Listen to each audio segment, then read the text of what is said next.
एक बार की बात है, एक छोटे से कस्बे में आर्यन नाम का एक युवक रहता था। वह बहुत ही सुस्त था और अपने जरूरी कामों को हमेशा टालता रहता था, जिसके कारण वह अपनी पढ़ाई में अच्छा प्रदर्शन नहीं कर पा रहा था। उसके घर वाले उससे हमेशा कहते थे, बेटा समय का मूल्य समझो, जो समय अभी तुम बर्बाद कर रहे हो वह कभी वापस नहीं आएगा। लेकिन वह हमेशा उनकी बातों को नज़रअंदाज कर देता था। वह सोचता, अभी तो बहुत समय है, बाद में कर लूँगा। वह पढ़ाई करने के लिए दूसरे शहर गया, लेकिन उसकी आदतें नहीं बदली। वह अपना पूरा दिन दोस्तों के साथ घूमने फिरने और मोबाइल पर वीडियो देखने में ही बिता देता था। उसी इलाके में एक वृद्ध व्यक्ति रहता था, जो बहुत ही समझदार और सच्चा इंसान माना जाता था। आर्यन ने तय किया कि वह उस वृद्ध व्यक्ति से मिलेगा ताकि वह कुछ सीख सके। आर्यन उस वृद्ध व्यक्ति के पास गया। वह वृद्ध व्यक्ति एक बड़े बरगद के पेड़ के नीचे बैठकर ध्यान कर रहा था। आर्यन ने उसे नमस्कार किया और कहा, मेरी मदद कीजिए, मैं जिंदगी में विफल हो रहा हूँ। हर बार मेरे दोस्त मुझसे आगे निकल जाते हैं, लेकिन मैं हमेशा पीछे रह जाता हूँ। मुझे उन सबसे अच्छा बनना है। मुझे बताइए कि मैं यह कैसे कर सकता हूँ।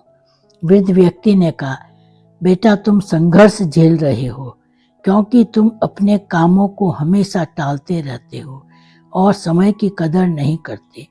मैं तुम्हें एक कहानी सुनाता हूँ, जिससे तुम समय के मूल्य को समझ सकोगे। वृद्ध व्यक्ति ने कहानी शुरू की। एक बार की बात है, एक सम्राट था जो बहुत उदार था। वह अपनी प्रजा से बहुत प्रेम करता था और उनकी सहायता किया करता था। एक दिन उसे एक व्यक्ति मिला जो बहुत ही सुस्त और निर्धन था। उसके पास ना तो कोई काम था, ना ही धन और ना ही सम्मान। वह हमेशा अपनी परेशानियों का दोष दूसरों को देता था। सम्राट ने उससे उसकी जिंदगी और उसकी परेशानियों के बारे में पूछा। उस व्यक्ति ने कहा, पता नहीं लोग मेरे बारे में ऐसा क्यों कहते हैं कि मैं कुछ नहीं कर सकता। जब भी मैं किसी काम की तलाश में जाता हूँ, सब मुझे मना कर देते हैं। सम्राट को उस व्यक्ति के लिए बुरा लगा। सम्राट ने कहा, एक सौदा करते हैं। शाम ढलने से पहले तुम मेरे महल में आना और जितना सोना चांदी तुम ले जा सको उतना ले जाना। वह सब तुम्हारा होगा। आदमी बहुत खुश हो गया और सम्राट को धन्यवाद कहा। वह अपने घर की ओर दौड़ा और उसने अपनी पत्नी को सब कुछ बताया। उस व्यक्ति की पत्नी भी बहुत खुश हुई और कहा, जाओ और जल्दी से सोना चांदी ले आओ। उस व्यक्ति ने कहा, मैं अभी नहीं जा सकता, मैं भूखा हूँ, पहले मुझे कुछ खाने को दो। जल्दी से उसकी पत्नी ने उसके लिए खाना बना दिया। उस व्यक्ति ने खाना धीरे धीरे खाया।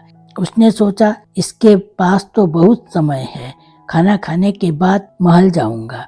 खाना खाने के बाद उसे नींद आने लगी। उसने सोचा, मैं अभी थोड़ी देर आराम कर लेता हूँ, कुछ देर बाद चला जाऊंगा। उसने सोचा कि वह थोड़ी देर ही सोएगा, लेकिन वह 3 घंटे के लिए सो गया। जब वह सोकर उठा, उसने देखा कि देर हो गई है। उसने जल्दी से कुछ थैले उठाए और महल की ओर भागा। रास्ते में तेज धूप थी, उसे गर्मी लगने लगी।